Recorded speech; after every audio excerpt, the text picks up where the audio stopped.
Hey everybody, I'm here with Saren again tonight, and we're really focusing on helping her with her confidence. It's very windy today, and this is the first time I've played with her in here at night with the arena lights on.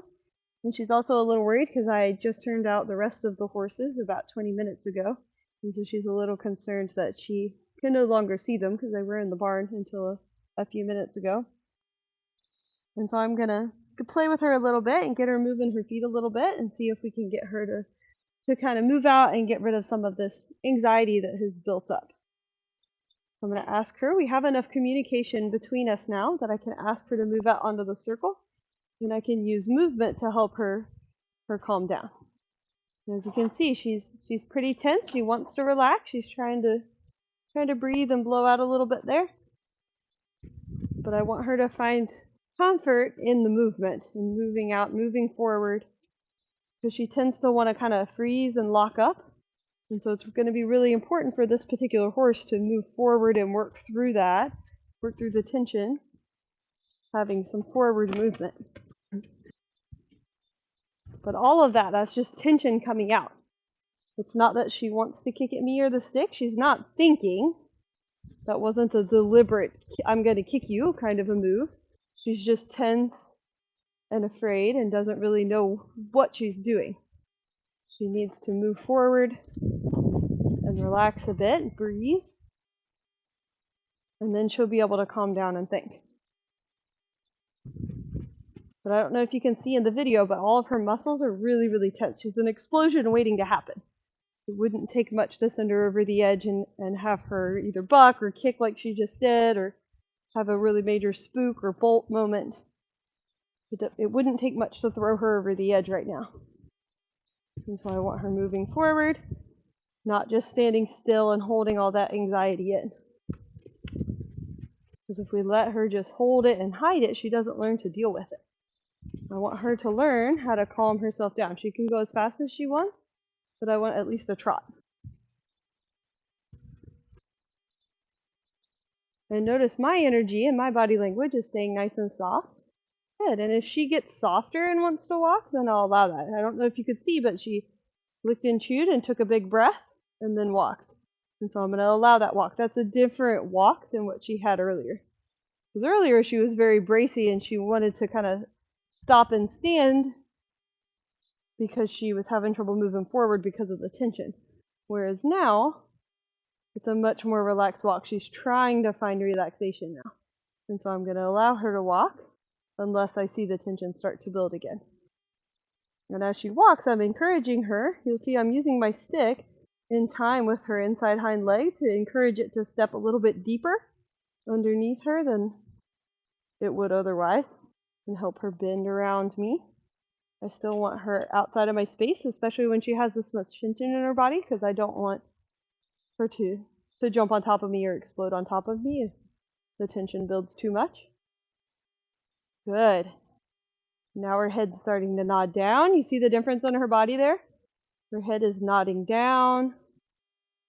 Her breathing slowed down a little bit. There's still tension, but she's starting to calm down.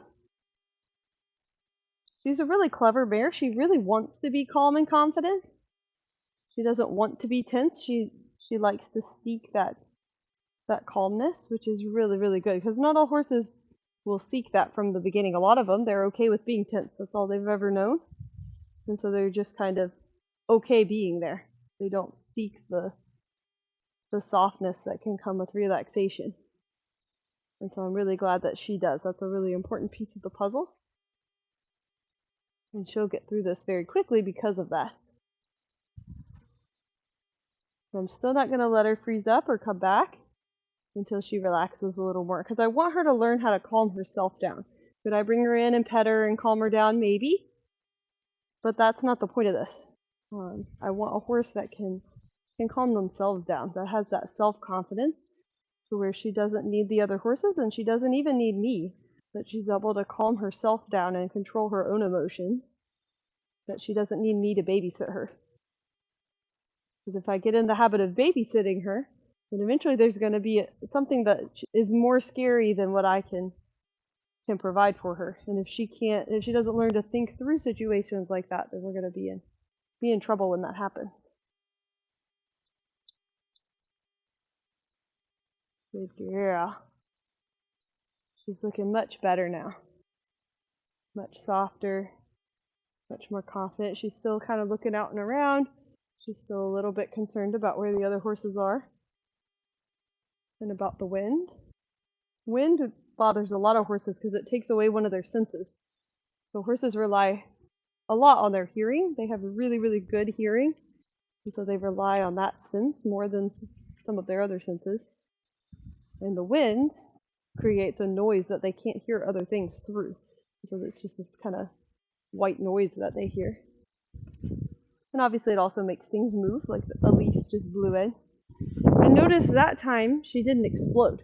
It added tension, but because she's not maxed out as to how much tension she can have in her body right now, she didn't spook at the leaf, she just kind of looked at it.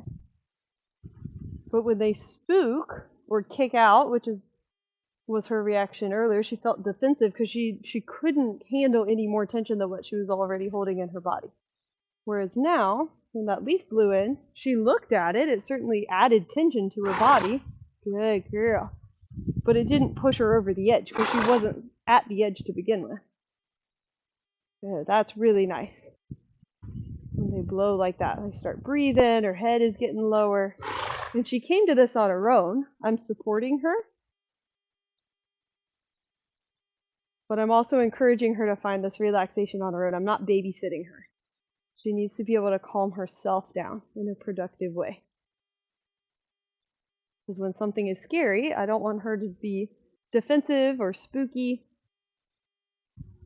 I want her to be able to take a big breath and calm down and think through the situation. Because chances are the situation will get better if she takes a minute to think about it. Good. A very different horse now than what we started with.